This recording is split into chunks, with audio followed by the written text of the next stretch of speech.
Do you believe in time travel? What if we told you right now that there are 15 real documented cases involving people who claim they've traveled through time, some even saying they came from thousands of years in the future? And if you're thinking that time travel only exists in movies and that there always has to be a logical explanation for everything, then we're really curious to hear how you're going to explain these 15 shocking cases. Some involve physical evidence, others have multiple witnesses, and a few were even investigated by government agencies. So, let's jump straight into the first case. And trust us, by the time we reach number 1, your view of reality might be completely different. In 1934, a couple hiking near London, Texas made a discovery that would puzzle scientists for decades. Embedded in a rock formation dated to be over 100 million years old, they found a metal hammer with a wooden handle. But here's where it gets truly bizarre. The hammer itself appeared to be of modern design, the kind you might find in any hardware store today. How could a modern tool possibly end up fossilized inside ancient stone that formed long before humans even existed on Earth? This case raises an absolutely fascinating question. Could someone from our time have traveled back millions of years and accidentally left behind this tool? The couple, Max and Emma Hahn, were simply out for a walk when they noticed a piece of wood protruding from the rock. Curious, they took the entire specimen home. It wasn't until years later, in 1947, that their son cracked open the rock to see what was inside. What he found defied all logic: a perfectly preserved iron hammer with a wooden handle encased in solid limestone and nodules of rock. The hammer measured about 6 inches long, and the head was made of iron that showed an unusual purity: 96.6% iron, 0.74% sulfur, and 2.6% chlorine. This composition is extremely rare and doesn't match any known naturally occurring iron deposits. Scientists who examined the hammer were baffled. The rock surrounding it was dated using standard geological methods to the Cretaceous period, roughly 140 million years ago. This was the age of dinosaurs, long before humans or even our earliest ancestors walked the Earth. Yet here was a tool that looked like it could have been manufactured in the 20th century, somehow embedded in ancient stone. How is that even possible? Some researchers believe this hammer is proof of time travel. They argue that someone from our era, or perhaps an even more advanced future civilization, traveled back to the age of dinosaurs and accidentally lost this tool. Over millions of years, minerals slowly accumulated around it, eventually encasing it in solid rock. The hammer became a fossilized artifact, a modern object trapped in an ancient world. Absolutely fascinating. Others point to the concept of time portals or temporal anomalies. What if certain locations on Earth occasionally open doorways between different time periods? If someone stepped through such a portal while holding a hammer, they might find themselves in the distant past. And if they couldn't return, the hammer would remain, eventually becoming part of the geological record. But skeptics offer different explanations. Some geologists argue that the rock formation around the hammer isn't actually millions of years old at all. They suggest the minerals could have accumulated much more recently through a process called concretion, where minerals in groundwater quickly cement around an object. According to this theory, the hammer might be only 100 years old or less, and the rock around it formed rapidly under the right chemical conditions. The unusual iron composition, possibly from a unique manufacturing process used in the early 20th century. However, supporters of the time travel theory point out that no one has been able to definitively prove how old the hammer actually is. Carbon dating doesn't work on metal, and the rock itself presents contradictory evidence. To this day, the London hammer, as it's now known, sits in a private museum in Texas, still embedded in its stone casing. An object that shouldn't exist, trapped between two explanations. So, what really happened? Is this ancient evidence of time travel? Or are we missing something about how rocks form? The mystery remains unsolved. On a warm August afternoon in 1901, two highly respected English academics, Charlotte Moberly and Eleanor Jourdain, visited the Palace of Versailles near Paris. What started as an ordinary tourist excursion turned into one of the most famous time slip cases ever recorded. As they walked through the gardens searching for Marie Antoinette's Petit Trianon, something inexplicable happened.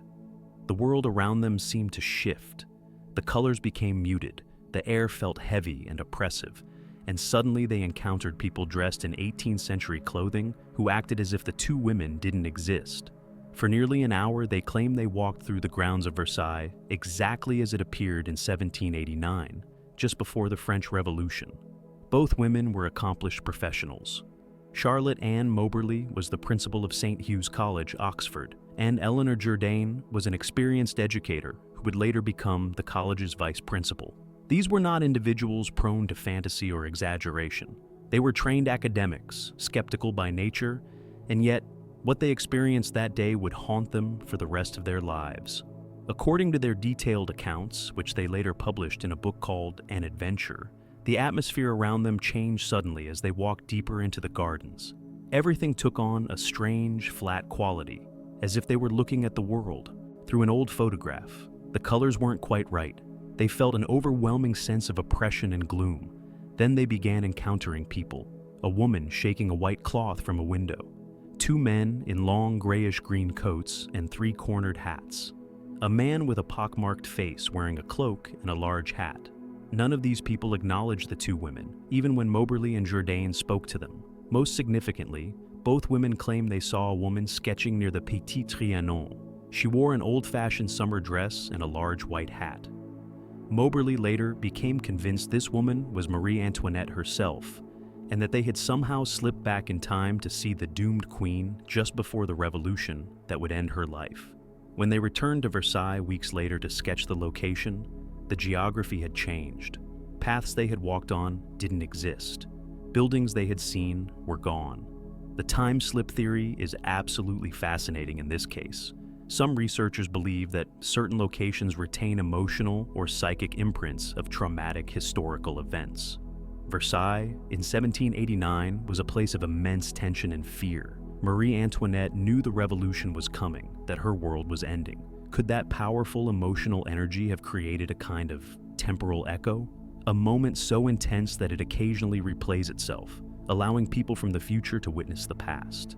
Others suggest that Versailles might be a location where the fabric of time is naturally thinner, creating spontaneous portals between different eras. Under specific atmospheric conditions or at particular times of day, these portals might briefly open, allowing people to see or even step into another time period. But skeptics have their own explanations. Some historians argue that the women simply encountered people in period costumes, perhaps actors rehearsing for a play or historical reenactors. The oppressive atmosphere, possibly an approaching storm that affected their mood and perception. The changed geography, memory distortion over time. However, this doesn't explain why both women, independently interviewed years later, gave nearly identical accounts of their experience, down to specific details about the people they saw and the clothes they wore. To this day, the Versailles time slip remains one of the most credible and well-documented time travel cases ever recorded. Two respected academics, both witnesses to the same impossible event. Did they really walk through a portal into the past? Or is there another explanation we haven't considered yet? In 1954, a well-dressed businessman arrived at Tokyo International Airport with what appeared to be completely valid travel documents. His passport looked authentic, his visa was in order, and he carried currency from multiple countries. But when customs officials examined his passport more closely, they discovered something impossible. The passport was issued by a country called Taured, a nation that doesn't exist and has never existed. When they showed him a map, the man became agitated and confused, pointing to the area where Andorra sits between France and Spain, insisting that's where his country had been located for over 1,000 years. He had business cards, driver's license, and other documents all showing addresses in Taured. Then, overnight while under guard in a hotel, he vanished without a trace from a room with no possible exits. The incident occurred during the busy summer travel season. The man spoke multiple languages fluently, including French, Spanish, and Japanese. He was well-groomed, professional, and carried himself like someone accustomed to international business travel. Everything about him seemed normal until customs officials began their routine document check. That's when things took a bizarre turn. His passport showed numerous stamps from previous trips to Japan, France, and other countries. The stamps looked genuine, created with the proper inks and official seals, but the issuing country, Taured, didn't exist on any map. When officers showed him a world atlas, the man became visibly distressed. He kept pointing to the location of Andorra, the small principality between France and Spain, but insisting it was called Taured. He couldn't understand why the map showed Andorra instead of his homeland.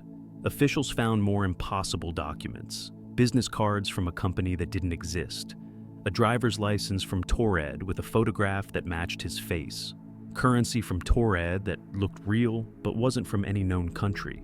He even carried checkbooks from a Taured bank.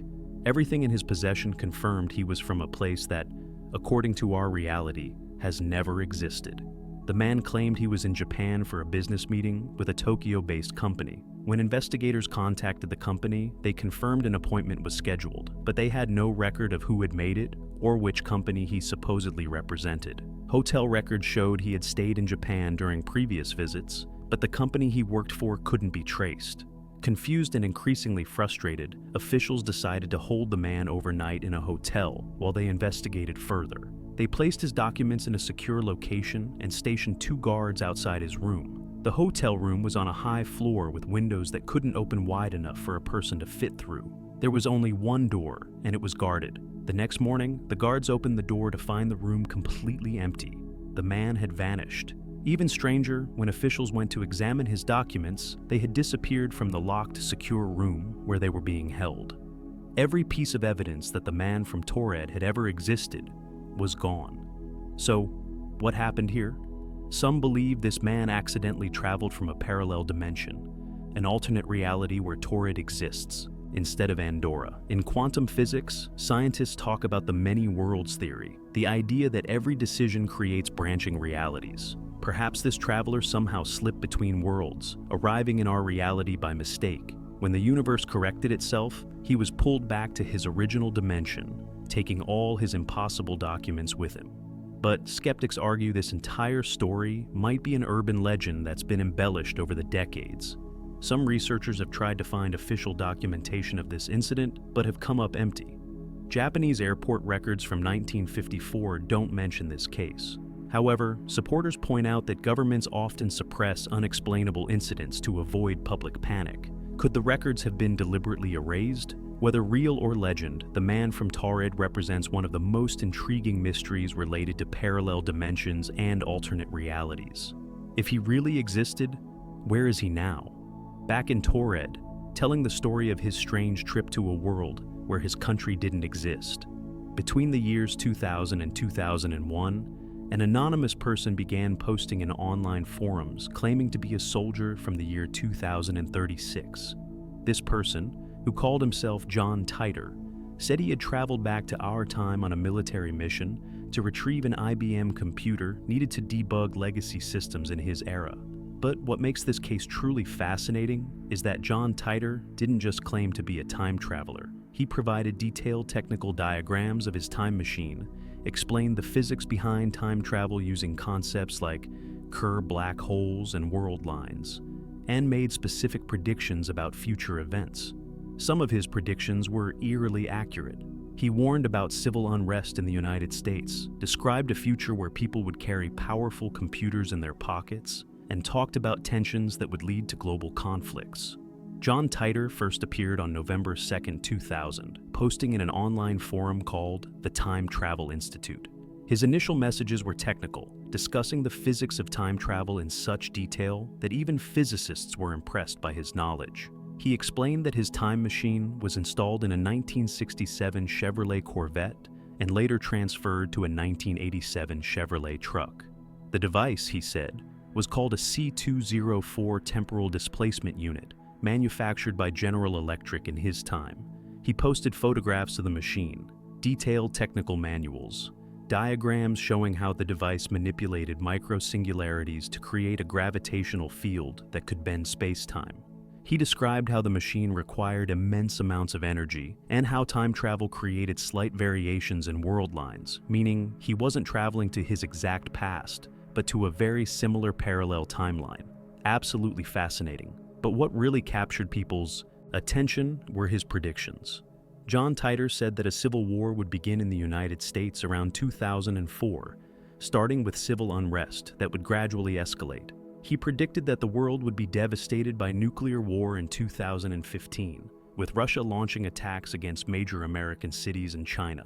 He described a future where the United States had split into 5 separate territories, and where disease and starvation were common. Some of his predictions didn't come true, at least not in our timeline. We didn't have a civil war in 2004, and there was no nuclear exchange in 2015. Skeptics point to these failed predictions as proof that John Titor was simply a hoax, someone with knowledge of physics and a vivid imagination. But here's where it gets extremely interesting. Many of his other predictions were startlingly accurate. He talked about the rise of surveillance technology and how governments would monitor their citizens constantly. He described a future where people carry powerful handheld computers, years before smartphones became ubiquitous. He warned about tensions with Russia and increasing political division within the United States, both of which have come to pass. He even mentioned mad cow disease becoming a serious concern, which happened shortly after his posts. John Titor explained that because he was traveling to a parallel world line, not his exact past, events might unfold differently. According to his understanding of quantum mechanics and time travel, every time you travel to the past, you enter a slightly different version of reality. This would explain why some of his predictions matched our timeline while others didn't. Perhaps in his original timeline, the Civil War and nuclear war did happen, but our world line diverged from his. Then, in March 2001, John Titor posted his final message. He said his mission was complete and that he was returning to his own time. And just like that, he disappeared. No one has ever been able to definitively prove who John Titor really was. So, was John Titor a genuine time traveler whose predictions partially failed because he traveled to a parallel timeline? Or was he an elaborate hoax created by someone with deep knowledge of physics and a talent for storytelling? The mystery remains, and people are still analyzing his posts more than 20 years later, looking for clues about whether he might have been telling the truth. Before we continue, here's a quick question for you. If you could travel to any year for just one day, which year would you choose? Go ahead and drop the year down in the comments. We're excited to see what everyone picks. During World War II, the United States Navy allegedly conducted a top-secret experiment that went catastrophically wrong and may have opened doors to time travel. In October 1943, the USS Eldridge, a destroyer escort ship, was supposedly subjected to a test designed to make it invisible to enemy radar. But according to witnesses, something far more extraordinary happened. The ship didn't just become invisible. It completely vanished from the Philadelphia Naval Shipyard and instantly reappeared hundreds of miles away in Norfolk, Virginia. When it returned, crew members were found fused into the steel walls of the ship. Others had simply disappeared, and some survivors claimed they had been thrown through time itself. The experiment was allegedly part of a classified military program based on theories proposed by scientist Nikola Tesla and later refined by Albert Einstein. The goal was to create a powerful electromagnetic field around the ship that would bend light and radar waves, rendering the vessel invisible to enemy detection. If successful, it would give the United States Navy an incredible tactical advantage during the war. According to accounts from alleged witnesses, on October 28, 1943, massive generators were activated around the USS Eldridge while it was docked at the Philadelphia Naval Shipyard. As power surged through the equipment, a strange greenish fog began forming around the ship. The fog grew thicker and thicker until the entire destroyer was enveloped. Witnesses on shore reported that the ship's outline became hazy, then transparent, and finally vanished completely from sight. But then something went horribly wrong. The ship didn't just become invisible, it ceased to exist in that location entirely. Seconds later, the USS Eldridge appeared at the Norfolk Naval Shipyard in Virginia, over 200 miles away. Sailors at the Norfolk base reported seeing a ship materialize out of nowhere, remain visible for several minutes, and then vanish again. The ship then reappeared back in Philadelphia, but the crew was in unspeakable condition. The stories from survivors are truly horrific. Some sailors were reportedly embedded in the metal structure of the ship, their bodies fused with steel bulkheads as if the metal had become liquid and then solidified around them. Others had vanished entirely, never to be seen again. Several crew members were said to be on fire, screaming about being stuck between dimensions. Many survivors suffered from severe disorientation, nausea, and mental trauma, Some claimed they had experienced time differently, as if they had lived through months or years, while the experiment lasted only minutes. One of the most vocal witnesses to come forward was a man named Al Bielek, who claimed he was aboard the USS Eldridge during the experiment. He said that when the electromagnetic field reached full power, he and his brother Duncan jumped overboard in panic. Instead of landing in the water of 1943, they found themselves thrown through time, arriving in the year 2137. Bielek spent decades telling his story, appearing in documentaries and interviews, describing in detail what he experienced during the Philadelphia experiment and his subsequent time travel journey. The time travel theory suggests that the electromagnetic fields generated during the experiment didn't just affect light and radar. They created a massive distortion in space-time itself, essentially opening a wormhole or temporal rift. The ship and its crew were caught in this rift, causing them to briefly jump through space and possibly through time as well.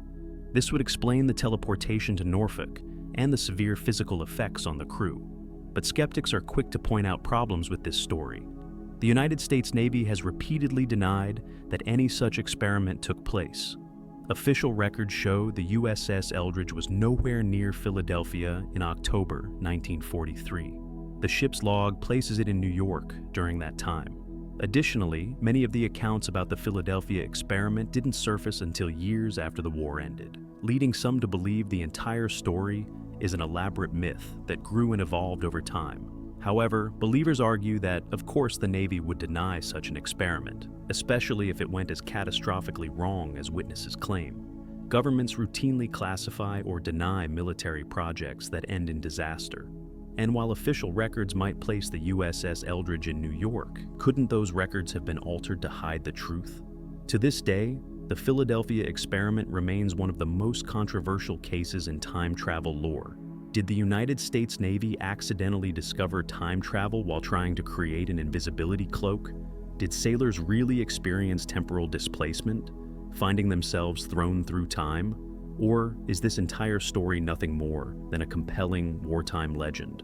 The truth, whatever it is, remains hidden in classified documents or lost to history. On a June evening in 1950, a man suddenly appeared in the middle of Times Square in New York City, looking completely confused and terrified by his surroundings. He was dressed in 1870s Victorian-era clothing, wearing a top hat and carrying items that seemed impossibly out of place. Before anyone could help him, he was struck by a taxi and killed instantly. Police found no identification except for business cards from the 1870s, currency that hadn't been in circulation for 70 years, and a letter postmarked 1876. The man's name was Rudolph Fentz, and according to investigation, he had disappeared without a trace from his home in 1876. 74 years later, he appeared in 1950, apparently not having aged a single day. The incident occurred on a busy Thursday evening. Witnesses reported that the man literally appeared out of nowhere in the middle of the street, as if he had materialized from thin air. He stood there frozen, staring at the cars rushing past him with absolute terror in his eyes. People nearby said he looked like he had never seen an automobile before. His clothes were immaculate, freshly pressed, as if he had just gotten dressed that morning in 1876. When police examined his body and belongings, they found items that shouldn't have existed in 1950. His wallet contained $70 in old banknotes that had been out of circulation since the 1880s. The bills were in mint condition, not aged or worn, despite supposedly being 70 years old. He carried business cards with his name, Rudolph Fentz, and an address on Fifth Avenue that no longer existed. The cards were printed in a style common to the 1870s, but had been preserved perfectly. Most intriguing was a letter found in his coat pocket. It was postmarked June 1876 and addressed to Rudolph Fentz, at an address in what was then a residential neighborhood in New York. The letter was from a relative discussing ordinary family matters, completely mundane, except for the date. How could this man be carrying a 74-year-old letter in perfect condition? Police Captain Hubert V. Rhyme decided to investigate further. He searched through old records and missing persons reports from the 1870s. And there it was, a police report from June 1876 describing a man named Rudolph Fentz who had vanished while walking to his home. He had left his office one evening and simply never arrived home. His family searched for him desperately, but he was never found. No body, no trace, no explanation. It was as if he had stepped out of existence. So, what happened to Rudolf Fentz? Some believe he walked through a time slip, an invisible portal that transported him from 1876 directly to 1950. For him, perhaps only seconds passed. He took a step on a street in 1876, and the next step landed him in the middle of Times Square in 1950. Surrounded by honking cars and blinding lights he couldn't comprehend, the shock of finding himself in this strange future must have been overwhelming. The time portal theory suggests that certain locations occasionally create spontaneous doorways between different time periods.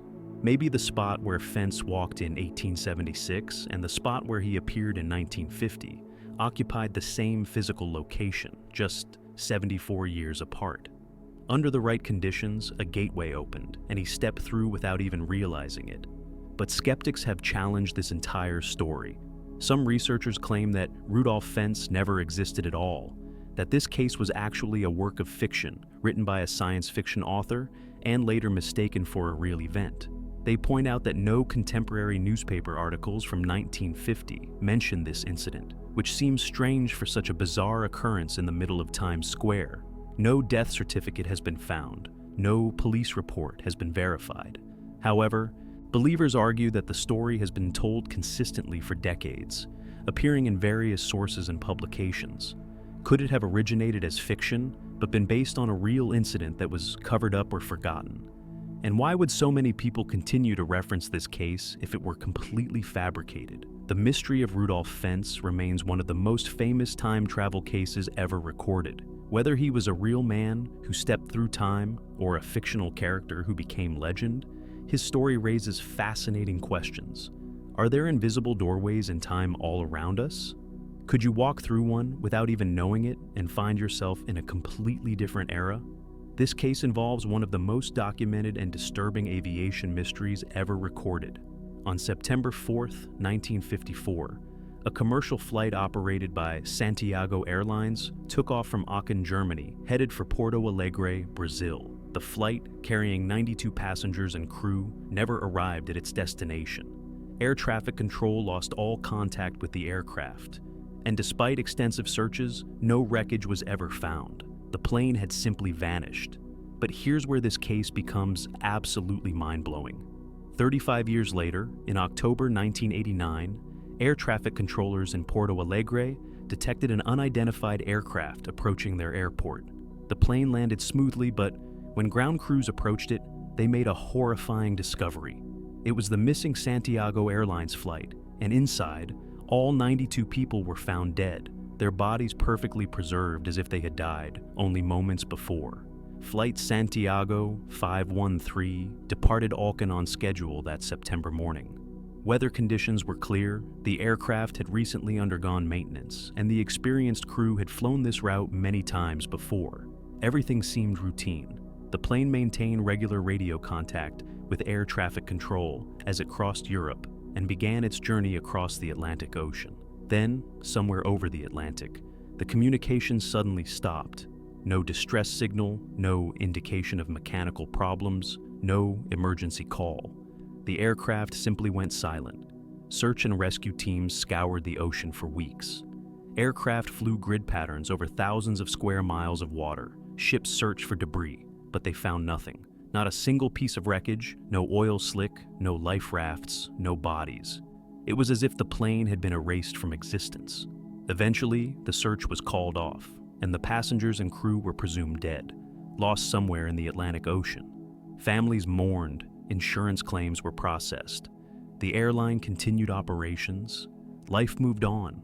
35 years passed, and the mystery of Santiago Flight 513 became a footnote in aviation history. Just another unexplained disappearance in an era when plane crashes were more common and technology was less sophisticated. Then came October 19th, 1989. Air traffic controllers in Porto Alegre detected an aircraft on their radar. The plane was using outdated communication codes and appeared to be a model that hadn't been in commercial service for decades. Controllers tried to make radio contact, but received no response. The aircraft continued its approach and landed on the runway smoothly, as if being piloted by an experienced crew. But it didn't taxi to the terminal. It simply stopped on the runway and sat there, engines still running. Ground crew vehicles raced to the aircraft. Emergency responders prepared for any scenario. When they reached the plane and opened the door, they found a scene of absolute horror. All 92 people, passengers and crew, were dead in their seats. But their bodies weren't decomposed. They looked fresh, as if they had died only hours before, not 35 years earlier. The plane's interior was also perfectly preserved. No signs of aging, no deterioration. Nothing to suggest this aircraft had been missing for more than 3 decades. Even stranger, the plane's fuel tanks were nearly empty, as if it had just completed a transatlantic flight. The logbook showed the date September 4th, 1954, with a routine entry indicating normal flight progress. The last entry was made just before radio contact was lost. Nothing in the aircraft explained where it had been for 35 years, or what had happened to the people on board. So, what could explain this impossible situation? The time slip theory suggests that the aircraft flew into some kind of temporal anomaly over the Atlantic Ocean. Perhaps it entered a region where time functioned differently, or where the normal rules of physics broke down. While the rest of the world experienced 35 years, the plane and everyone aboard remained frozen in time, trapped in a bubble where only hours passed. When the anomaly released the aircraft, it emerged in 1989, completing its journey to Porto Alegre as if no time had passed at all. Some researchers point to reports of unusual magnetic anomalies in the Atlantic Ocean, areas where compasses behave erratically and instruments malfunction. Could the plane have flown through one of these regions and accidentally entered a wormhole or time portal? The Bermuda Triangle, though located in a different part of the Atlantic, is famous for similar disappearances of ships and aircraft. Maybe the Santiago flight encountered a related phenomenon, but skeptics argue that this entire story is an urban legend that never actually happened. They point out that no airline called Santiago Airlines has any record of operating transatlantic flights in 1954. No aviation authority has documentation of this incident. No families of missing passengers have ever been identified. Critics suggest this case is entirely fabricated, a modern myth that spread through word of mouth and later appeared on internet forums and mystery websites. However, believers insist that governments and aviation authorities routinely suppress information about incidents they cannot explain. If a plane really did reappear after 35 years with all passengers dead, wouldn't that cause massive public panic? Wouldn't it be in everyone's interest to keep such an event classified? The Santiago flight mystery remains one of the most chilling cases in time travel lore. Whether it's a real event that was covered up or a powerful urban legend that captured our imagination, it raises terrifying questions. Could you board a plane today and find yourself transported to a different time? Could you complete a journey that, for you, takes hours, but for the world takes decades? In the 1950s, Father Pellegrino Ernetti, a respected Italian priest and scientist, made an extraordinary claim that the Vatican tried desperately to suppress. He announced that he and a team of 12 scientists, including Nobel Prize winner Enrico Fermi, had successfully built a machine called the chronovisor. This device, Father Ernetti claimed, could actually see into the past. Not time travel in the traditional sense, but something equally incredible: the ability to view any moment in history as it actually happened. According to Ernetti, the chronovisor used electromagnetic radiation, sound waves, and light that historical events left behind, capturing these traces and converting them into viewable images. He claimed to have witnessed the crucifixion of Jesus Christ, attended a performance of a lost play by ancient Roman writer Thyestes, and observed countless historical moments that have been lost to time. Father Pellegrino Maria Ernetti was no ordinary priest. He was a renowned scholar of ancient languages and music, taught at the Benedictine monastery on the island of San Giorgio Maggiore in Venice, and had legitimate scientific credentials. This wasn't a charlatan making wild claims. This was a respected academic with everything to lose if he were lying. According to Ernetti, the chronovisor was built in the 1950s by a secret team that included some of the greatest scientific minds of the era. He claimed that Nobel laureate Enrico Fermi, the physicist who created the first nuclear reactor, was part of the project. Also allegedly involved were Wernher von Braun, the rocket scientist who would later help America reach the moon. The device, Ernetti explained, was based on a simple but profound principle. Every action, every word, every event in history leaves behind electromagnetic traces. Sound creates vibrations, light creates waves, and these waves don't simply disappear. They continue traveling through space indefinitely. The chronovisor, Ernetti said, could capture these lingering waves, filter out the noise, and reconstruct the original images and sounds. It was like a television that could tune into frequencies from the past. The machine had a screen similar to a television, and a series of controls that allowed the operator to select specific time periods and locations. Want to see what Julius Caesar really looked like? Set the coordinates to Rome in 44 BC. Want to hear Napoleon's actual voice? Tune the device to Waterloo in 1815. Father Ernetti claimed he personally used the chronovisor to witness the crucifixion of Jesus Christ. He described seeing the events of Good Friday unfold in real time, watching Christ carry the cross through the streets of Jerusalem. He even produced a photograph that he said came from the chronovisor, showing Christ's face during the crucifixion.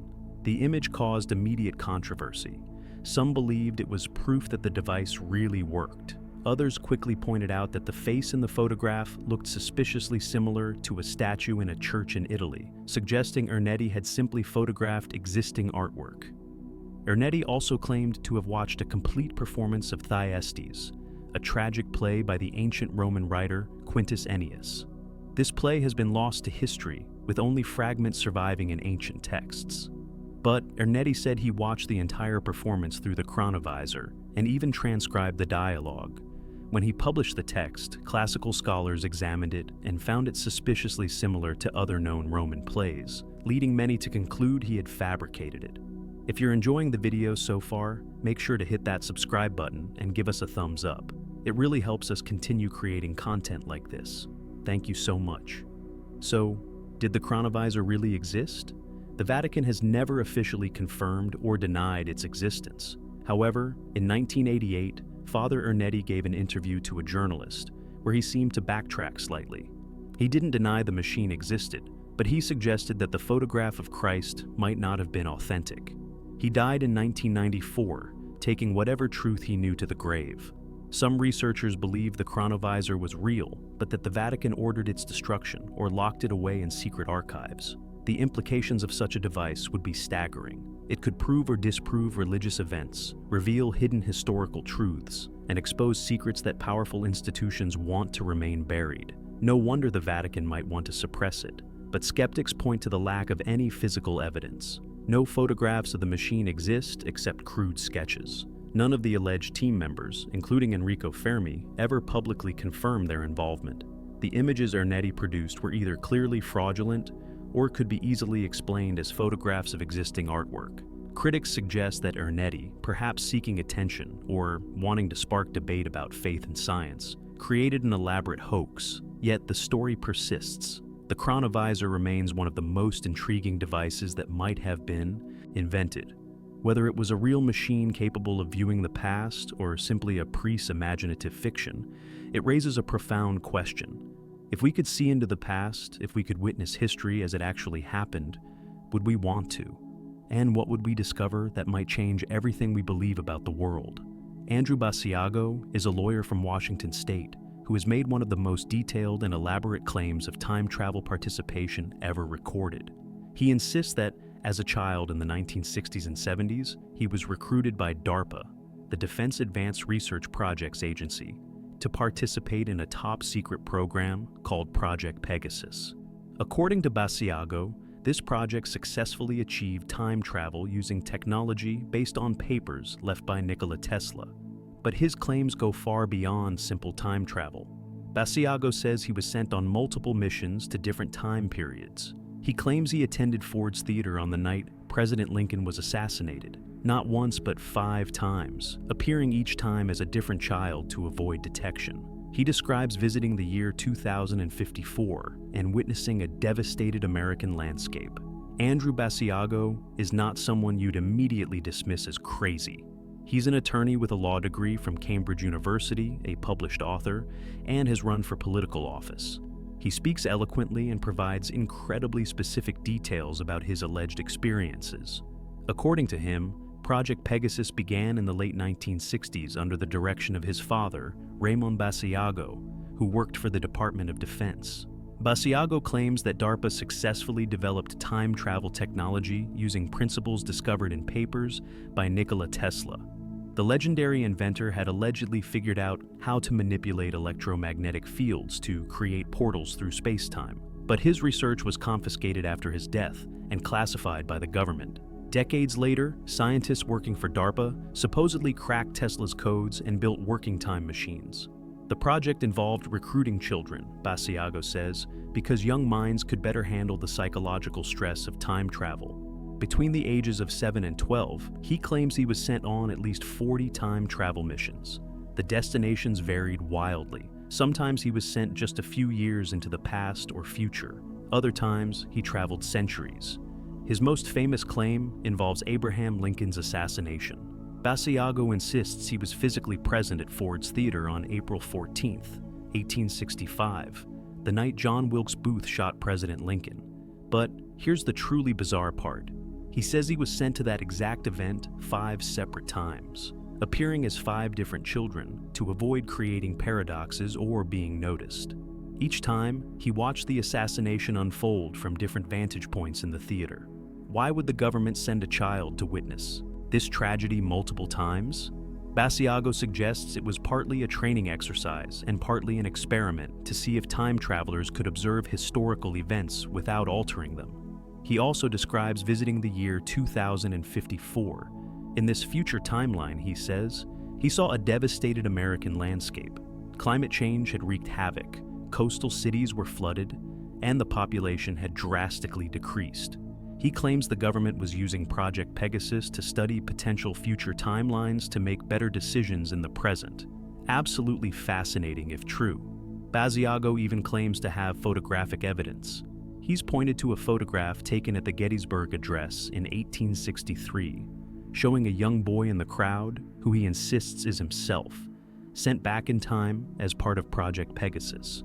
The photograph is real and does show a boy who looks somewhat out of place, but skeptics argue it's simply a child from that era who happens to resemble Basiago.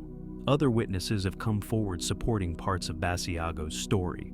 William Stillings, another alleged Project Pegasus participant, confirms that he and Basiago were in the program together as children. He corroborates many of the details about the technology and the missions. But critics point out that Stillings' testimony only proves that 2 people are telling the same story, not that the story is true. So, is Andrew Basiago a genuine time traveler who participated in a secret government program? Or is he someone who has constructed an elaborate fantasy, possibly even believing it himself? The problem with evaluating his claims is that they're almost impossible to disprove. If Project Pegasus was truly a classified program, of course there would be no public records. Of course the government would deny it. And if time travelers were careful not to alter history, they would leave behind little or no physical evidence. Basiago has spent years trying to get the government to acknowledge Project Pegasus. He's written books, given lectures, and appeared in documentaries. He's consistent in his story, never wavering from the core details even when questioned aggressively. But without concrete evidence, without documents or other verifiable witnesses, his claims remain in the realm of extraordinary testimony that demands extraordinary proof. The mystery of Project Pegasus and Andrew Basiago continues to divide people. Some see him as a whistleblower trying to expose one of the most significant secrets in human history. Others see him as delusional or attention-seeking. But one thing is certain, if even a fraction of what he says is true, it would mean that time travel is not only possible, but has been actively used by the United States government for decades. On the eastern tip of Long Island, New York, sits an abandoned military base called Camp Hero. From the outside, it looks like just another decommissioned Cold War facility. But according to multiple witnesses, who claim to have worked there, something far more sinister and extraordinary was happening beneath the surface. These individuals insist that between 1971 and 1983, the United States government conducted a series of deeply classified experiments collectively known as the Montauk Project. The alleged goal? to develop psychological warfare techniques, mind control technology, and most shockingly, actual time travel capabilities. Several men have come forward with remarkably similar stories about what happened at Montauk. They describe massive underground facilities extending deep below Camp Hero, powered by experimental technology that could open portals through space and time. The most prominent witness is Preston Nichols, an electrical engineer who claims he worked on the Montauk project. According to Nichols, the experiments built upon earlier research from the Philadelphia experiment during World War II. After that disastrous experiment allegedly caused sailors to be fused with metal and displaced in time, the technology was supposedly refined and moved to the Montauk facility decades later. Nichols describes how scientists at Montauk used a massive radar antenna, still visible at Camp Hero today, to generate powerful electromagnetic fields. These fields, he claims, could do far more than detect aircraft. They could influence human consciousness, create artificial realities, and eventually open doorways through space-time itself. The underground facilities beneath Camp Hero allegedly contained laboratories where researchers experimented on human subjects, many of them children or teenagers who had psychic abilities. One of the most disturbing claims involves a program to enhance psychic powers. According to witnesses, certain individuals with natural telepathic or precognitive abilities were brought to Montauk and subjected to experiments designed to amplify these powers. The researchers discovered that some of these psychics could project their thoughts with such intensity that they could actually manifest physical objects. Imagine thinking about an object so vividly that it literally appears in front of you. That's what allegedly happened at Montauk. But the project went even further. Witnesses claim that by 1979, the team at Montauk had successfully created stable time portals. These weren't just theoretical wormholes on paper. These were actual doorways that people could walk through and emerge in different time periods. Preston Nichols says he personally traveled through these portals, visiting the year 6000 and exploring a devastated future Earth. He also claims to have been sent to the year 2700 and visited Mars in different timelines. Another witness, Al Bialek, who also claims involvement in the Philadelphia experiment, says he was brought to Montauk decades after jumping off the USS Eldridge in 1943. He describes how the Montauk facility created a temporal link with the Philadelphia experiment, essentially connecting 2 points in time. This link, he says, was used to send people and equipment back and forth between 1943 and the 1980s. The experiments allegedly came to an abrupt end in August 1983. According to the witnesses, something went catastrophically wrong. A massive creature, manifested by one of the psychics whose thoughts had become too powerful to control, materialized in the underground facility and began destroying equipment. In the chaos, technicians supposedly smashed key components of the time portal equipment, causing the entire system to collapse. The facility was sealed, the project was shut down, and everyone involved was allegedly subjected to memory suppression techniques to make them forget what they had experienced. So, what evidence exists to support these extraordinary claims? Camp Hero is real and was indeed a military installation. The massive radar antenna still stands there today. The base was mysteriously decommissioned and abandoned, with many buildings left intact as if people left in a hurry. Some researchers have reported unusual electromagnetic readings around the site and claim to have discovered sealed underground entrances. However, skeptics point out that absolutely no documentary evidence of the Montauk project exists. No declassified files, no photographs of the alleged equipment, no testimony from government officials. The witnesses all know each other and have collaborated on books and documentaries together, which critics say suggests they've coordinated their stories. Many of the claims, like psychics manifesting physical objects and time portals to the year 6000, seem more like science fiction than plausible reality. But believers argue that this is exactly what you'd expect from a program so secret that even acknowledging its existence would threaten national security. If the United States government really did achieve time travel in the 1980s, would they ever admit it? Would any physical evidence be allowed to survive? Or would everything be destroyed and buried to prevent other nations from obtaining the technology? To this day, the Montauk Project remains one of the most controversial cases in time travel research. Camp Hero sits abandoned, its secrets, if any, hidden beneath concrete and classified beyond anyone's reach. Was this facility really the site of time travel experiments and mind control programs? Or is it simply an ordinary decommissioned military base that's become the center of an elaborate conspiracy theory? The mystery continues, and Camp Hero isn't talking. In 1935, Royal Air Force officer Victor Goddard flew over an abandoned airfield in Drem, Scotland. The base had been decommissioned years earlier, and from his aircraft, Goddard could clearly see the runways were cracked and overgrown with weeds. The hangars were in ruins with no signs of any activity whatsoever. But on his return flight, Goddard encountered a violent storm. As he struggled to maintain control of his aircraft, he suddenly broke through the clouds directly over the same abandoned Drem airfield. Except now, everything was completely different. The airfield was bustling with activity. The runways were in perfect condition, mechanics were working on aircraft, and multiple planes were visible on the ground. But here's what made this truly inexplicable. The planes Goddard saw were painted bright yellow, and they were a type of aircraft he had never seen before. Air Marshal Sir Robert Victor Goddard was not someone prone to flights of fancy. He was a highly decorated Royal Air Force officer with an impeccable service record and a reputation for level-headed professionalism. On that day in 1935, he was conducting a routine inspection flight from Edinburgh to his base in Andover, England.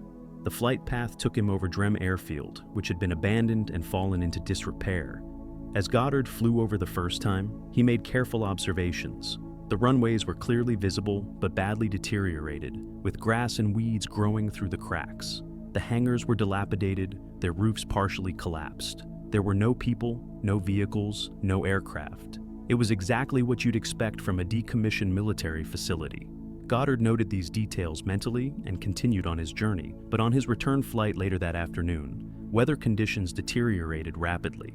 Dark storm clouds rolled in, visibility dropped dramatically, and Goddard found himself fighting to keep his aircraft stable in violent turbulence. Rain lashed against his cockpit windows, and his instruments began behaving erratically. For several terrifying minutes, he couldn't see anything but gray clouds and couldn't determine his exact position. Then suddenly, he broke through the clouds, and directly below him was Drem Airfield. But it had completely transformed. The runways were pristine, newly paved with fresh markings. The hangars had been rebuilt and looked brand new. Mechanics in blue coveralls were working on multiple aircraft parked on the tarmac. Ground crew members were moving around the base, going about their duties. The entire scene was one of active, organized military operations. But what stunned Goddard most were the aircraft themselves. They were training planes, but painted bright yellow, a color scheme the RAF didn't use at that time. More importantly, the design of the aircraft was unlike any he recognized. As an experienced RAF officer, Goddard knew every plane in the British inventory. These weren't any of them. The mechanics working on the aircraft also appeared oblivious to Goddard's plane flying overhead, which was strange because pilots and ground crews always noticed other aircraft in the area. As quickly as it had appeared, the vision vanished. Goddard flew back into the storm. Clouds emerged on the other side, and when he looked back, Drem Airfield had returned to its abandoned, dilapidated state. Confused and shaken, Goddard said nothing about the incident to his fellow officers, fearing they would think he had become disoriented in the storm or was suffering from fatigue. But 4 years later, in 1939, something extraordinary happened. World War II began, and the British government started recommissioning abandoned military facilities. Drem Airfield was rebuilt and returned to active service. And when it reopened, the RAF began using it as a training facility. The training planes stationed there were painted bright yellow, exactly as Goddard had seen them 4 years earlier. The hangars were rebuilt exactly as he remembered seeing them in his vision. Even the blue coveralls worn by the mechanics matched what he had witnessed. So, what happened to Victor Goddard in that storm? Some researchers believe he experienced a precognitive time slip, a momentary glimpse into the future. Perhaps the intense electromagnetic activity in the storm somehow created a temporal window, allowing Goddard to see Drem Airfield as it would exist 4 years later. The theory suggests that certain atmospheric conditions, combined with electromagnetic fields, might occasionally create brief portals that show us moments from the future or past. Others propose that Goddard experienced a form of temporal displacement. Rather than seeing into the future, perhaps he actually briefly traveled there. For a few moments, his plane existed in 1939 instead of 1935. He flew over Drem Airfield as it would become, then snapped back to his own time. This would explain why the vision was so clear and detailed, and why he could observe it from multiple angles as he flew overhead. But skeptics offer more mundane explanations. Could Goddard have been experiencing oxygen deprivation from flying at altitude in turbulent conditions? Hypoxia can cause vivid hallucinations and disorientation.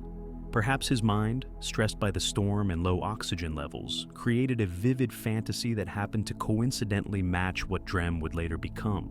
Or maybe his memory of the event changed over time, influenced by seeing the actual rebuilt airfield years later. However, Goddard himself insisted until his death that what he saw was absolutely real and that it happened exactly as he described. He wrote about the incident in his autobiography and was interviewed about it multiple times. His account never wavered. He saw Drem Airfield in the future, 4 years before it became reality.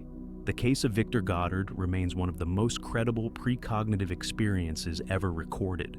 An experienced, reliable military officer with no reason to fabricate a story witnessed a detailed vision that later came true in every specific detail. Was it really a glimpse into the future? Or is there another explanation we haven't fully considered? The mystery continues to fascinate researchers today. During World War I, right in the middle of the brutal and bloody fighting of the Gallipoli campaign, one of the most fascinating and unexplained mysteries in military history unfolded. On August 21, 1915, the 1st 4th Norfolk Regiment, consisting of several hundred British soldiers, was ordered to advance toward Hill 60, a strategic position in Turkey.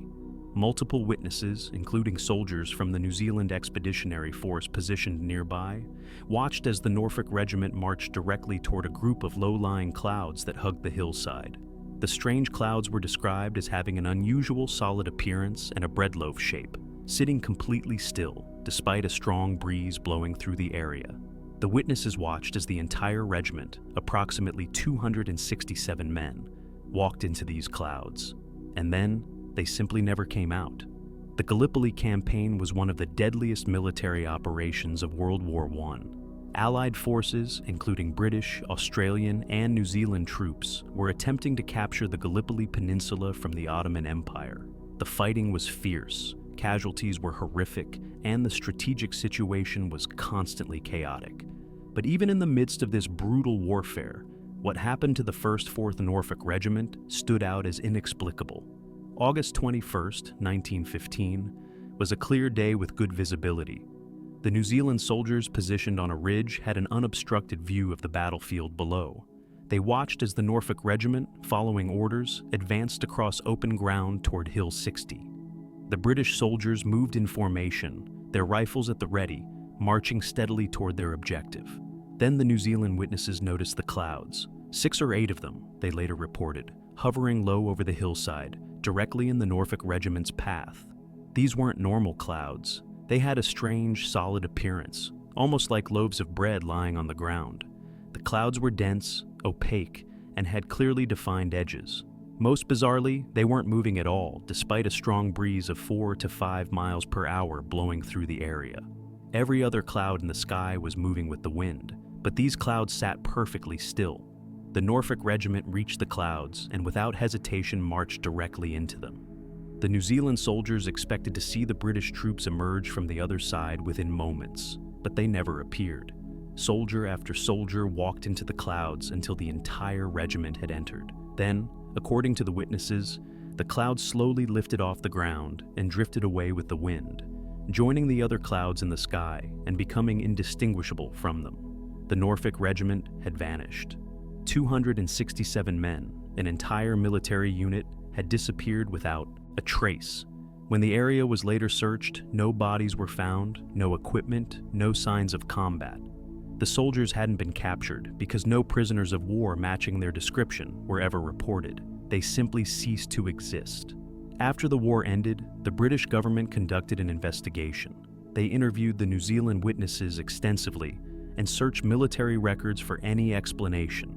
The official conclusion was that the regiment must have been killed in combat and that their bodies were never recovered due to the chaos of battle. But this explanation didn't satisfy anyone who had witnessed what happened. The New Zealand soldiers were adamant. The Norfolk Regiment didn't die in combat. They walked into those strange clouds and never came out.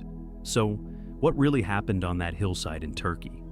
The time portal theory is absolutely fascinating. Some researchers believe those clouds weren't atmospheric phenomena at all. They were some kind of doorway, a temporal or dimensional gateway that opened briefly on that battlefield. When the soldiers walked into the clouds, they stepped through the gateway into another time or another dimension entirely. Perhaps they're still there, fighting a battle in a different reality, completely unaware that they've vanished from our timeline. Others suggest the clouds were some kind of natural phenomenon we don't yet understand. Could unusual magnetic fields or electromagnetic anomalies create visible distortions in the atmosphere that also affect space-time? If so, the Norfolk Regiment might have accidentally walked through a region where the normal laws of physics broke down, causing them to be displaced temporally or spatially. Some even propose alien involvement, suggesting the clouds were spacecraft using camouflage technology and that the soldiers were abducted for unknown purposes. The solid appearance of the clouds and their ability to remain stationary despite wind would be consistent with artificial objects rather than natural weather formations. But skeptics point to a more historical explanation. In 1918, after the war ended, the remains of many Norfolk Regiment soldiers were discovered in a mass grave in Turkey. Turkish forces had apparently captured or killed the unit during an engagement, and their bodies had been buried. This discovery seems to debunk the entire mystery. The soldiers didn't vanish into another dimension. They were killed in battle and buried. However, believers in the time portal theory argue that the bodies found in 1918 might not have been from the 1st 4th Norfolk Regiment at all. Record keeping during World War I was notoriously poor, especially for casualties. Many different British units fought at Gallipoli, and identification of remains was often uncertain. Could the bodies have belonged to a different regiment entirely? And why would the New Zealand witnesses, who had nothing to gain from lying, all tell the same impossible story about clouds that swallowed soldiers? We're more than halfway through now, and the cases are getting even more mysterious. If you're finding this fascinating, don't forget to subscribe and hit the notification bell so you never miss a video like this. To this day, the vanished regiment of Gallipoli remains one of the most perplexing military mysteries in history. Were those clouds really a portal to another time or dimension? Did 267 soldiers step out of our reality and into somewhere else? Or is there a rational explanation that we simply haven't discovered yet? In the 12th century, in the English village of Woolpit in Suffolk, farmers working in their fields made a discovery that would become one of the most perplexing historical mysteries ever recorded. They found 2 children, a boy and a girl, wandering near Woolpit trenches that gave the village its name, but these weren't ordinary children. Their skin was completely green, a vibrant green color unlike anything the villagers had ever seen. The children spoke no recognizable language and wore clothing made of unfamiliar materials. They appeared terrified, confused, and refused to eat any food offered to them. For days, the children wouldn't touch any food until someone brought them raw, broad beans, which they consumed desperately. Gradually, over months and years, the green pigmentation of their skin faded, and they learned to eat normal food and speak English. The boy sadly died a short time later, but the girl survived and eventually was able to tell her story. This case is documented in 2 separate medieval chronicles, written by different authors who recorded the events independently. Ralph of Coggeshall, an abbot writing in the late 12th century, and William of Newburgh, a historian and monk, both describe the green children in their writings. The fact that 2 credible historical sources mention the same bizarre event suggests this wasn't simply folklore or legend, but something that actually happened. According to the accounts, the children were discovered during harvest time, probably around 1150 or 1160. The farmers were shocked by the children's appearance. Their skin was genuinely green, not painted or dyed, but naturally pigmented with a color that seemed to glow in the sunlight. The children wore clothes made of an unusual fabric that the villagers couldn't identify. The material wasn't wool, linen, or any other textile common in medieval England. The villagers brought the children to the home of Sir Richard de Calne, a wealthy landowner who tried to care for them. But the children refused all food offered: bread, meat, vegetables. Nothing would tempt them to eat. They appeared to be starving, growing weaker each day, but they wouldn't touch any of the food presented. Finally, someone brought freshly harvested broad beans, and the children's faces lit up with recognition. They immediately consumed the beans, eating them raw with the pods still on. For months, the green children would eat nothing except raw, broad beans. Gradually, the villagers introduced them to other foods, and slowly their diet expanded. As they began eating normal food, something remarkable happened. The green color of their skin began to fade. Over the course of about a year, their complexion changed from vibrant green to a more normal pinkish tone, similar to other children in the village. The transformation was gradual but complete. The boy, unfortunately, did not thrive. He remained weak and sickly, never fully adapting to his new environment. Eventually, he died, though the chronicles don't specify exactly how long after his discovery. But the girl survived and flourished. She learned to speak English, adopted local customs, and eventually integrated into village life. According to some accounts, she grew up, married, and lived a relatively normal life in medieval England. Once she could communicate, the girl told her story. She said that she and her brother came from a land where the sun never shone. Everything in their world existed in permanent twilight. She called it the land of St. Martin, though she couldn't explain exactly where it was. She described how she and her brother were tending their father's cattle when they heard a loud noise like bells ringing. They followed the sound into a cave or tunnel, walking through darkness for what seemed like a long time. Then they emerged into bright sunlight, far brighter than anything they had ever experienced, and found themselves near the wolf pits of Woolpit.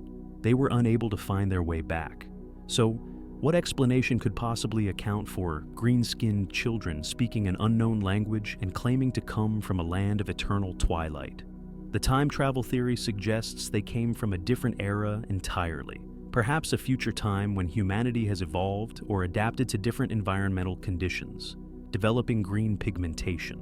Or maybe they traveled from Earth's distant past, from a time when atmospheric conditions were different and humans looked nothing like we do today. The parallel dimension theory is equally compelling. What if the land of St. Martin exists in an alternate reality running parallel to ours? The cave or tunnel the children entered might have been a portal between dimensions. They stepped from their twilight world into ours, unable to return because they couldn't find or reopen the portal. The green skin could be a natural adaptation to living in a world without direct sunlight, perhaps using photosynthesis similar to plants. Some researchers point to underground civilizations. Could there be societies living deep beneath Earth's surface, in massive caverns where sunlight never reaches? The green skin might be a result of living in these conditions for generations.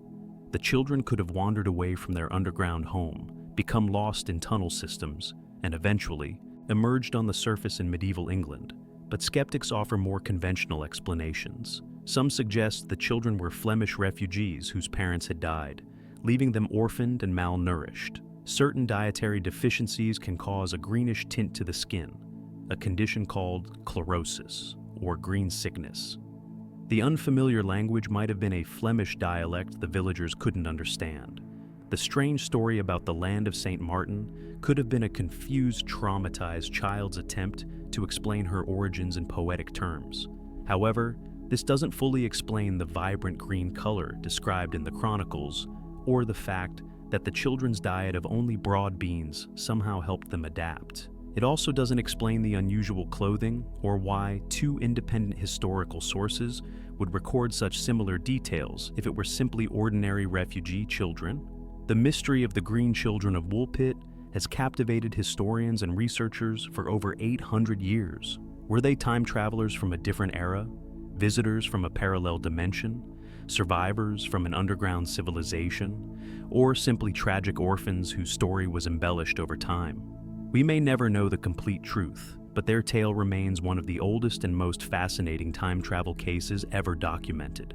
High in the Peruvian desert, carved into the earth over 2,000 years ago, lies one of the most mysterious archaeological sites on Earth. The Nazca lines are massive geoglyphs, some stretching for hundreds of feet, depicting animals, plants, and geometric shapes. But among these ancient drawings is something that shouldn't exist, an image that has puzzled researchers for decades. It's called the Nazca astronaut. and it appears to show a figure wearing what looks remarkably like a modern spacesuit. Complete with a helmet and antenna, the figure waves from the side of a mountain, and the detail is so specific that it's hard to dismiss as coincidence. But the Nazca astronaut isn't the only evidence suggesting ancient peoples might have had knowledge they shouldn't have possessed. How did ancient Egyptians create the pyramids with such perfect mathematical precision? The Nazca lines were created by the Nazca culture between approximately 200 BC and 600 AD. These geoglyphs are enormous, some measuring over 600 feet in length. They depict hummingbirds, spiders, monkeys, lizards, and various geometric patterns.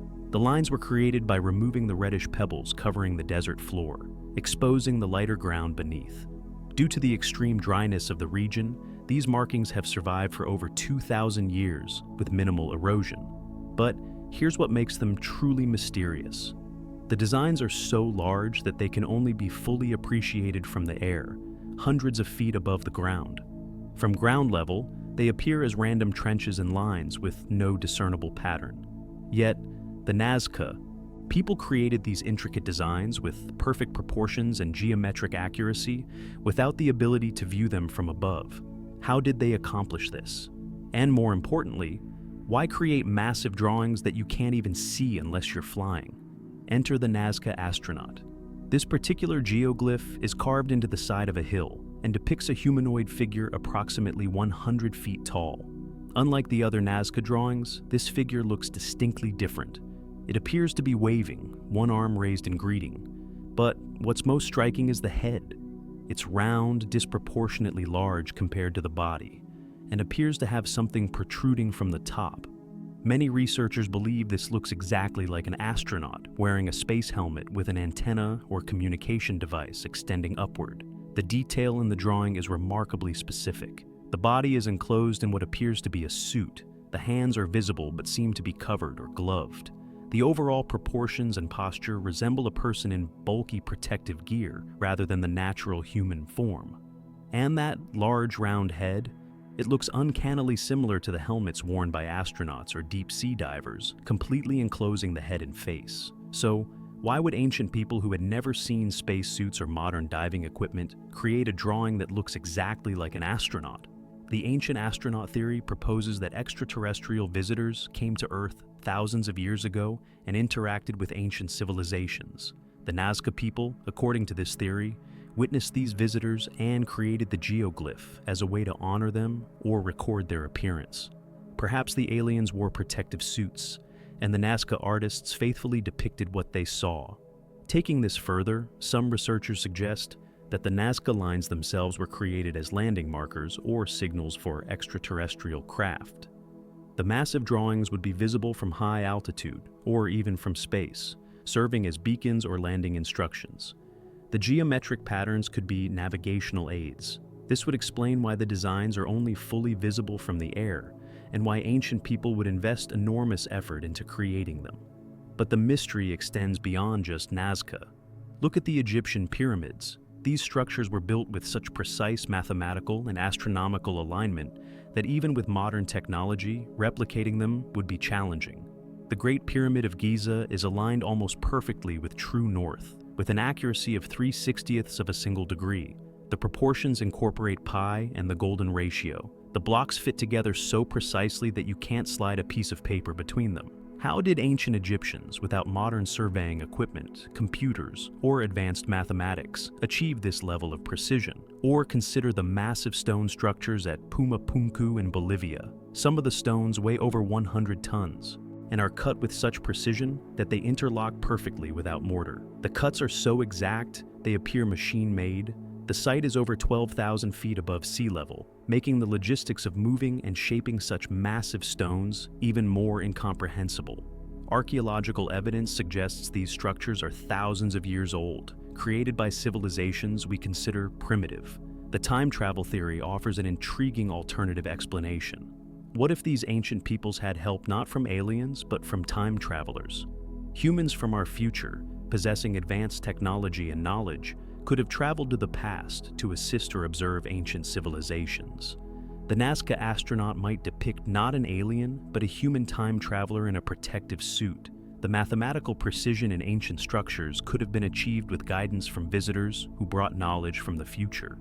This could even explain some of the common themes in ancient mythology: stories of gods descending from the sky, beings with advanced powers, flying vehicles called vimanas in ancient Indian texts. Perhaps these weren't supernatural beings or aliens, but time travelers whose technology seemed magical to ancient peoples. However, skeptics strongly dispute these theories. Archaeologists point out that ancient civilizations were far more sophisticated than we often give them credit for. The Nazca lines could have been created using simple surveying techniques, with teams working from scaled-down models and using ropes and stakes for measurement. The pyramid's precision could be explained by extremely skilled craftsmen, lots of labor, and techniques we simply haven't fully understood yet. The astronaut figure? Probably just a creative interpretation. Ancient art is full of stylized human figures, and seeing an astronaut in this drawing might be a case of pareidolia, where we see familiar patterns and ambiguous images. As for moving massive stones, recent experiments have shown that with enough people, simple tools like ropes and levers, and clever engineering, ancient peoples could have accomplished these feats without advanced technology. Just because we don't fully understand their methods doesn't mean they needed help from the future or from space. But the debate continues. Every year, new discoveries raise new questions about ancient civilizations and their capabilities. Were they really as primitive as we assume? Or did they have access to knowledge and assistance we can't explain? The Nazca astronaut continues to wave from that desert hillside, keeping its secrets for over 2,000 years. This is the case that will absolutely blow your mind, and it's the most recent and well-documented incident on our entire list. In February 2021, a man was arrested by police in Madrid, Spain, after causing a disturbance in the city center. He was disoriented, confused, and claimed he didn't understand where he was or how he had gotten there. When police searched him, they found his identification documents, but something was impossibly wrong. All of his documents showed dates from the year 7214. His passport, his driver's license, even receipts and papers in his wallet. Everything indicated he was from a civilization more than 5,000 years in our future. The man insisted his name was Javier, and that he came from a time when humanity had survived multiple catastrophic events, rebuilt civilization, and achieved technologies we couldn't begin to understand. The incident occurred on February 9th, 2021, in the Moncloa district of Madrid. Police received reports of a man acting erratically, shouting in the streets, and appearing confused and frightened. When officers arrived, they found Javier sitting on a curb with his head in his hands, visibly distressed. He was wearing ordinary modern clothes, nothing unusual, but his behavior was bizarre. He kept asking where he was and insisting that something had gone terribly wrong. Officers attempted to calm him down and asked for identification. Javier reached into his pocket and produced a wallet, but when police examined the documents inside, they were stunned. His passport looked similar to modern Spanish passports in design, but all the dates were wrong. The issue date showed the year 7214. Expiration date, 7224. His driver's license, bank cards, even a receipt from what appeared to be a grocery store, all displayed dates from the 73rd century. But what really caught the officers' attention was that these weren't crude forgeries. The documents looked professionally made, with security features, holograms, and materials that seemed even more sophisticated than genuine modern documents. The passport had biometric chips, but the technology appeared more advanced than current standards. The identification cards had a strange, almost luminescent quality, as if they were made from materials that didn't quite exist yet. Javier spoke perfect Spanish, but he used phrases and words that sounded odd or archaic. When questioned, he explained that he was from the year 7214, that he was a scientist conducting temporal research, and that he had been accidentally displaced to our time. He insisted this was not supposed to happen, that there had been some kind of malfunction in the equipment he was using. Police took him to the station for further questioning. During the interrogation, Javier remained completely consistent in his story. He described the world of 7214 in extraordinary detail. He said that humanity had survived multiple extinction-level events, including climate catastrophes, wars, and a period called the Great Silence, when most of human civilization collapsed. But survivors rebuilt, learning from past mistakes. By his time, he claimed, Earth was home to approximately 3 billion people living in highly advanced, sustainable cities that worked in harmony with nature. He described technology that sounded like science fiction, cities powered entirely by fusion reactors, transportation systems using magnetic levitation and quantum tunneling, medical technology that could cure any disease and extend human lifespan to over 200 years. Most fascinating, he claimed his civilization had finally achieved practical time travel, but it was strictly regulated and used only for scientific observation, never interference with past events.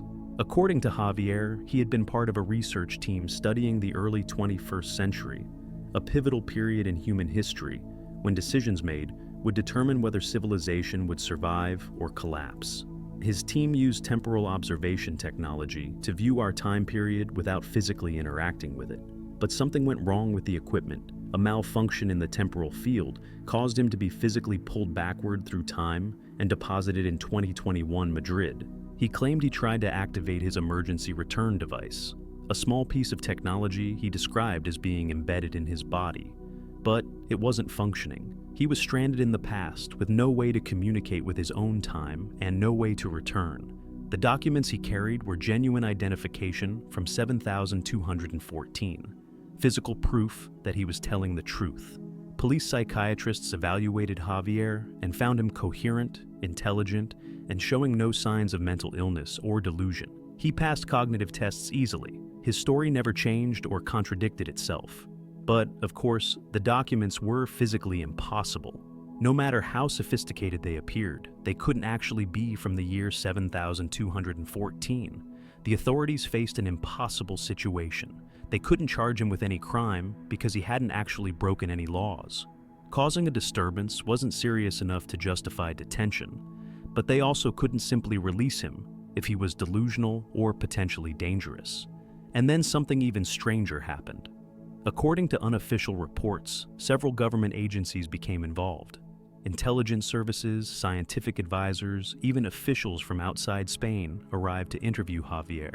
Then, after approximately 3 days of detention, Javier vanished. Official records state he was released, but no release papers exist. No lawyer represented him. No family claimed him. He simply disappeared from the system, as if he had never been arrested at all. The documents allegedly confiscated from him also vanished. No photographs, no evidence remained.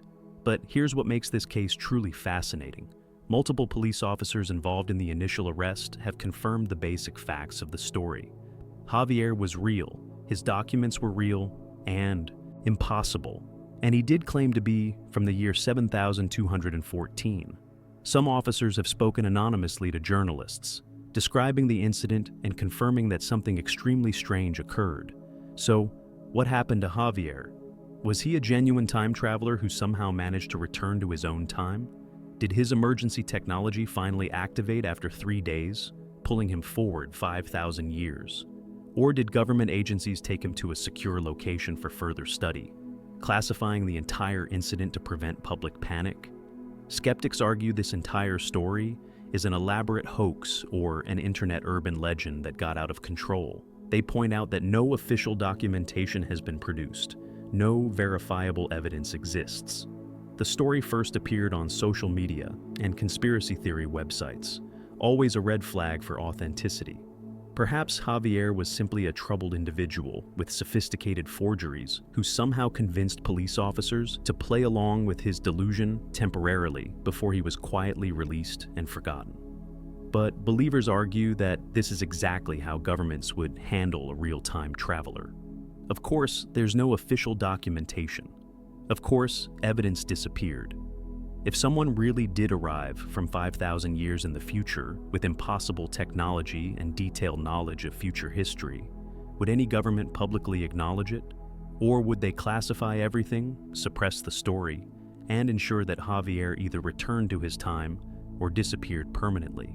The case of the imprisoned time traveler from 7214 represents the most recent and potentially most credible time travel incident ever reported. Whether Javier was real or fiction, his story raises profound questions. If time travel is possible, are there already people from the future living among us? Are we being studied, observed, documented by scientists from civilizations we can't even imagine? And if someone from the future did get stranded in our time, would we even believe them? So, we've explored 15 mysterious cases that challenge everything we think we know about time. Now, we're excited to hear your personal thoughts. Do you believe time travel is possible?